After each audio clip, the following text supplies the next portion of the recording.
Side और adjacent side. तो ये हमें मिलता है टोआ, अपोजिट और एज tan का होता है वो।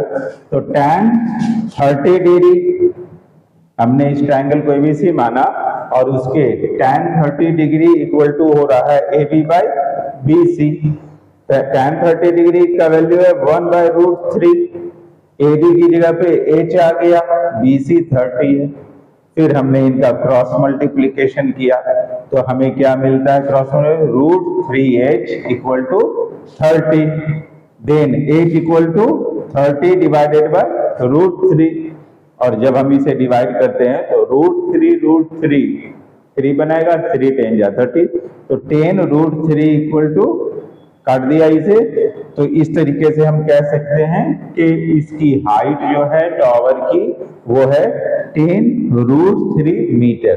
अगर हम इसे एक्यूरेट बताना चाहें तो √3 इक्वल टू होता है 1.732। 10 को अगर हम इससे मल्टीप्लाई कर दें तो हमें इसका एक्यूरेट हाइट पता चल जाएगा, कोई बड़ी बात नहीं। और वैसे भी इतना भी करके अगर हम दे देंगे तो हमारा आंसर ओके है।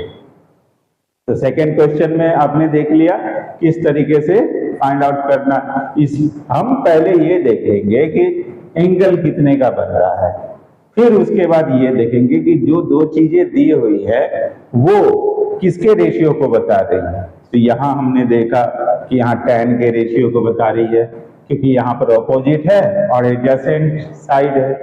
यहाँ पर हमने देखा कि ये साइन का बता रही है, क्यों? क्योंकि ये अपोजिट है और हाइपोटेनस थे। अब हम अगले क्वेश्चन की तरफ बढ़ते हैं और वहां पर इसी तरीके का इस्तेमाल करके हम उनके भी आंसर को फाइंड आउट करेंगे। Question number 3, the string of a kite is 100 metre long and it makes an angle of 60 degree with the horizon. एक पतंग है जो कि 100 मीटर लंबी धागे से बंधी हुई है, डोरी से बंधी हुई है, जो कि हॉराइजन पे नीचे ग्राउंड पे 60 डिग्री का एंगल फॉर्म कर रही है। Find the height of the kite. तो हमें इसे में उस काइट की हाइट पता करनी है, वो कितनी है। तो यहाँ पर हम देख रहे हैं ऑपोजिट साइड और हाइपोटेनस इन्वॉल्व है, तो यहाँ पर भी हम साइन का यूज करेंगे। साइन, क्योंकि एंगल ऑफ एलिवेशन 60 डिग्री हो रहा था, साइन 60 डिग्री का यूज करेंगे।